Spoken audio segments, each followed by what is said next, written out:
Hi everybody, this is Dr. Swanson. I got some comments that I have here in this post on titanium that I want to talk to you about because there were some questions about team evaluations. Okay, this person said, I received a 90% on my evaluation. I never fully understood why I received a deduction from my teammates. Okay, your team evaluation, the scores you are given by members of your team, that contributes greatly to your team evaluation, as it says on the survey form that you fill out online. But there are some other factors also, and I've talked about these previously in the videos, so let me make sure we get them clear. The team scores do contribute to that. Now, when you go into that evaluation and you click on your name up at the top, that's the only place where your name is recorded. So beyond that, when you are giving scores to people, I don't know who gave what score to whom because it doesn't show that. Likewise, down at the bottom where you can type in comments, sometimes I'll get a comment, I need to talk to you about blah, blah, blah. Would you please contact me? I don't know who you are. You've got to put your name in there when you do that. Or the person will write in, someone on my team didn't contribute anything this week. I don't know who that is. You've got to tell me. Remember, the evaluation information is confidential, so I'm not going to share any personal information with anybody else. So if there's something you need to tell me about somebody on your team, please use their name and use your name so I know who it is that's talking here. But anyway, the team evaluation scores, that's one part, that's one factor that goes into my thinking when I assign the points each week. Then there's a titanium dashboard. You may not realize this, but I can see everything you do on titanium. I know where you are, I know what you clicked on, I know what you downloaded, I know how long you spend there, I know all of that. And I look every week to see who's doing what. Not only that, but titanium gives me a score each week on your engagement. And that score goes from 0 to 4. The 4 people, you're in there, you're hooked in, you're connected, you're looking at the assignment, you're downloading this, blah, blah, blah, you're doing it. The 3 people, okay, pretty good. The 2 people, you've almost got a pulse. The 1 and the 0 people, you might as well not even be here because you may submit the assignment and that's it. So just be aware, I know that every week and that factors in. And then there's a third thing, and the third thing is Google Drive. Every week I go to Google Drive. I look for your name. Now, I just went to Google Drive. I went to each of the team folders, and at least maybe half of you do not show up in Google Drive at all. In other words, you've never posted anything. There's no evidence that you edited a document. There's no evidence that you communicated with a team member in there. Your name does not show up in Google Drive. So then I go, are you even here? Because there's no evidence of it. So those are the things that contribute to your team evaluation score. And in the first couple of weeks, I cut everybody some slack because you're just getting used to the class. Slack time's over. This week and the next 2 weeks, slack time is over. If I see no evidence, then I see no evidence. And even if your team gives you great evaluation scores, but I see no evidence of contribution, you're going to get a low evaluation score. That's just how it is. And so this allows me to segue into a little discussion about documenting your work. And I don't want to look like a mean guy or anything. I'm here to help you. That's why I've been teaching for 28 years, longer than you've been alive. I'm here to help you. And one of the ways I want you to be helped is to understand the importance of documentation in public relations. You have got to document what you are doing. You've got to have a resume that looks really good. You've got to have work samples.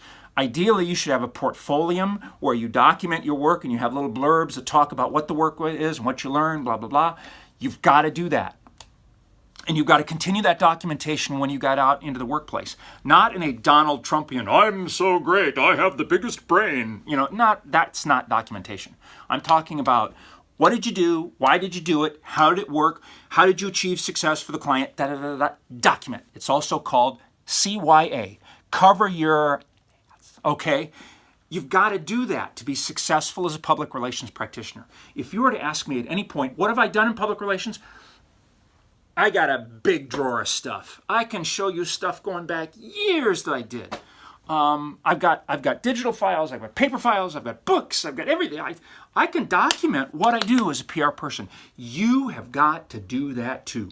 You've got to do it to land that first job or internship or job, and you've got to do it to rise in the profession. If you cannot document your work, you don't have any work. And that documentation starts in this class. So if you are not making a presence in Google Drive, you need to. You need to be in there. You need to be showing me communication with your team. You need to be posting documents. You need to be editing the document that the team has created. Okay, I've looked at Google Drive folders for this week. One person posted the assignment. Nobody commented on it. So then I go, who did the assignment? Did the team do it? I don't know. So I am much less likely to award high level of points for members of the team because I see no evidence they've done anything. So you've got to be documenting it. And you've got to realize that I am behind the curtain in titanium and I am watching everything you do. You've got to be in there active in this class. If your titanium engagement score this week was a 0 or a 1, and there were people who were at the 0 or 1 level, sorry, I'm not sold. And if you come to me later for a letter of reference, you're simply not going to get it. I'm just going to ignore you. I'm not going to provide it. Now, I don't just provide letters of reference for B students and A students. I provide letters of reference for students who got B minuses in my class, but they were engaged and they were learning and they improved their skills, and damn, I'll write a good letter of reference for you. Quick example, I had a student last semester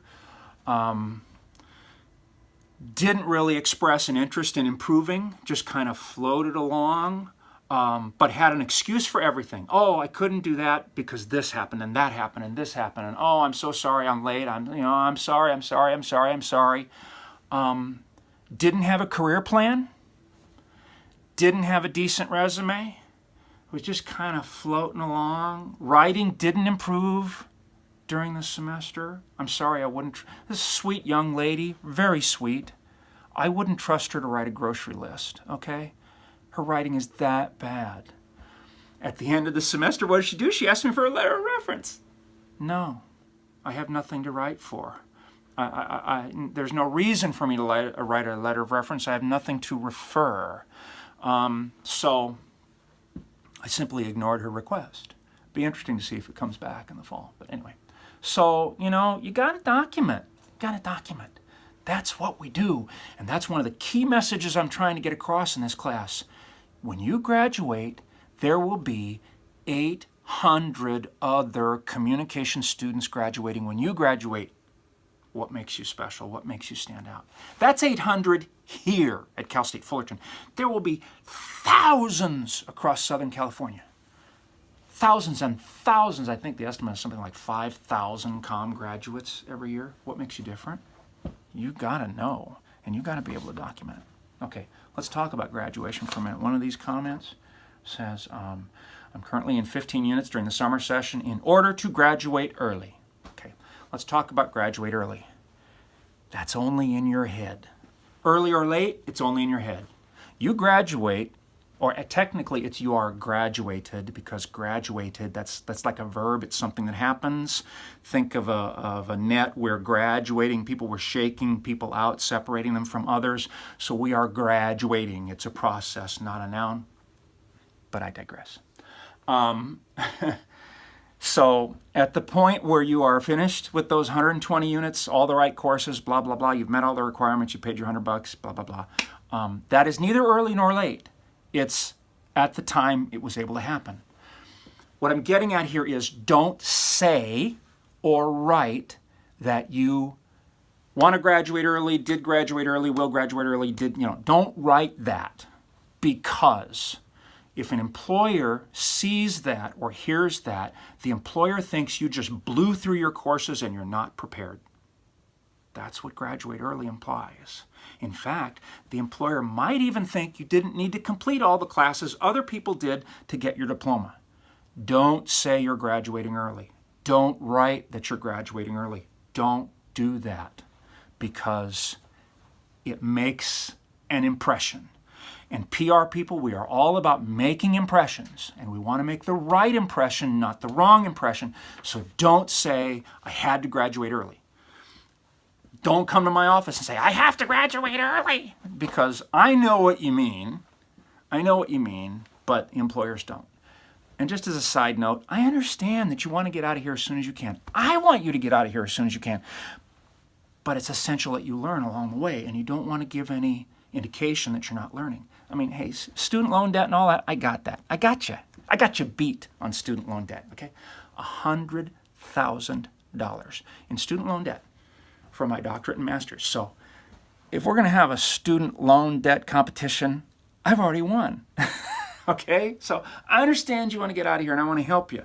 But I want you to get out of here prepared, and I don't want you to give an impression to an employer that you are not prepared, and the term graduate early does that. Okay, so ultimately in this course, what I want to see by the end of this course is I want to see an improvement in your writing skills. I want to see the light bulb come on, that you recognize, holy shit, writing is important to PR. And I gotta up my game, because every single one of you needs to up your game. And I want you to go, wow, capstone course, internship coming up. That's serious business. I gotta up my game.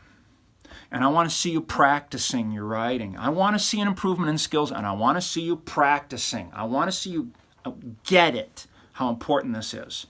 I want to see a resume that's darn good. And if I see a resume that sucks, I'm going to tell you it sucks. I'm going to tell you why it sucks, and I'm going to tell you, you got to go see Cassandra Thompson right away in the Career Center and fix that resume, or you're up the creek without a paddle. I want to see a portfolio that looks really good. Portfolio is not a requirement for this class, but I strongly recommend it, and I would like you to send me the link to your portfolio at the end of the class so I can see what you got, because I'm going to give you some tips there too. I want to see you prepared. This is a 300 level class prepping you for capstone and internship. You are on the threshold of being graduated, and I want to see evidence that you're really taking this seriously.